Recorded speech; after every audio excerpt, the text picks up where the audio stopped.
Does either side wish to make an opening statement? Yes, ma'am. You may.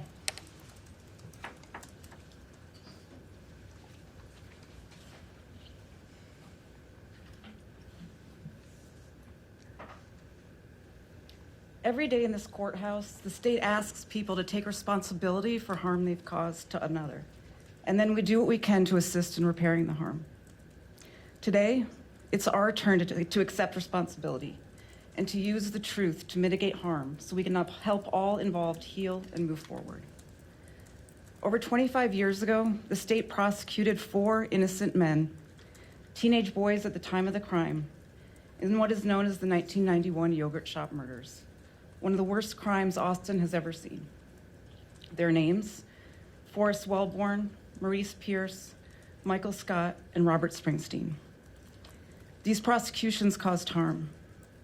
The wrongful prosecutions caused harm to Amy Ayers, Eliza Thomas, and sisters Jennifer and Sarah Harbison. They deserve justice. There was harm to the families of the girls. They were asked to trust us when we told them we had the perpetrators. And now they've been asked to put away the thoughts and feelings that festered for decades, with eyes on the wrong people, uncertainty, and a lack of finality. There was harm caused to this community: neighbors, friends, jurors, court staff, and everyone the case has touched. Believing that teenagers were capable of these acts changed our perception of humanity. There was harm caused to the people who spent decades trying to clear the names of the 4 innocent men, their families, their community, their lawyers, and those who believed in them.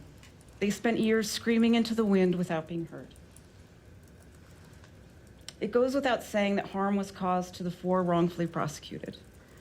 Today, we are going to take the first step in righting that harm by shining a light on the truth.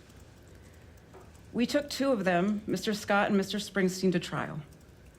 To be clear, although they remain suspects, there wasn't even enough evidence to take Forrest Wellborn or Maurice Pierce to trial. There was not, nor is there now, forensic or eyewitness evidence connecting any of the 4 to the crime. The state asked 2 separate Travis County juries to send Mr. Scott and Mr. Springsteen to be executed for a crime they didn't commit, one in which they were just teenagers when it occurred. Ultimately, Mr. Springsteen was sentenced to death and Mr. Scott to life in prison. As Your Honor knows, their convictions were overturned because of constitutional violations that happened during their trials. The state persisted in the prosecutions. The state sought additional DNA testing while preparing for the retrials, and in 2008, all 4 men were excluded from a sexual assault kit, from DNA analyzed in a sexual assault kit. The state dismissed the cases pending further investigation instead of risking what surely would have been an acquittal without an explanation for the unknown male DNA.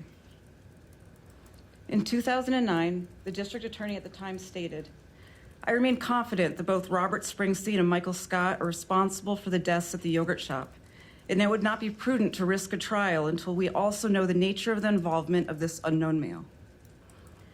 Implicit in this statement was the accompanying guilt of co-conspirators Maurice Pierce and Forrest Wellborn. With those words, all 4 lived under the specter of being the yogurt shop murderers. With 4 count of capital murder arrests on their records and a simple Google search indicating they were guilty but could just not be caught, these 4 never had the chance to live normal lives. Unfortunately, as the truth has come out, it will never reach Maurice Pierce, who died in 2010. The state did all this believing we were right, but we could not have been more wrong. Through the hard work of the Austin Police Department and their law enforcement and forensic partners, we now know that the perpetrator that night was known serial killer Robert Eugene Brashers. The APD cold case unit used grit, determination, best practices, and an open mind to find the truth. They never gave up in the last 34 years. For that, they should be commended. We can't prosecute Robert Brashers because he is dead. But make no mistake, today we will be showing you that Robert Brashers is guilty, beyond a reasonable doubt, of committing the yogurt shop murders. We will do that by showing you DNA, ballistics, and modus operandi evidence. In doing so, we will also show you that the science proves the confessions used in the prosecutions of the 4 were false. Simply said, both the science and the confessions can't be true. Across the country, in close to a quarter of DNA exonerations, the convictions were based in whole or in part on a false confession, often due to interrogation techniques that relied on methods that could elicit false statements. Here in Austin, we were not immune. There were over 50 false confessions to the yogurt shop murders alone, and sadly, this was not the only case in which false confessions resulted in wrongful prosecutions and convictions.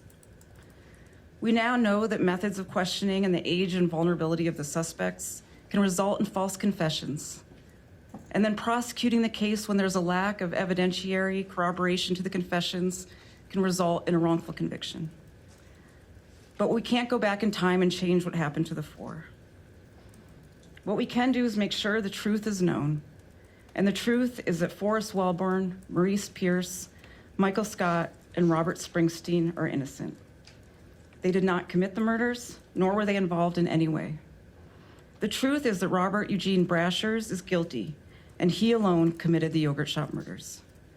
For these reasons, at the close of this hearing, we'll be asking Your Honor to amend our previously filed motions to dismiss pending further investigation, to dismiss all cases based on actual innocence.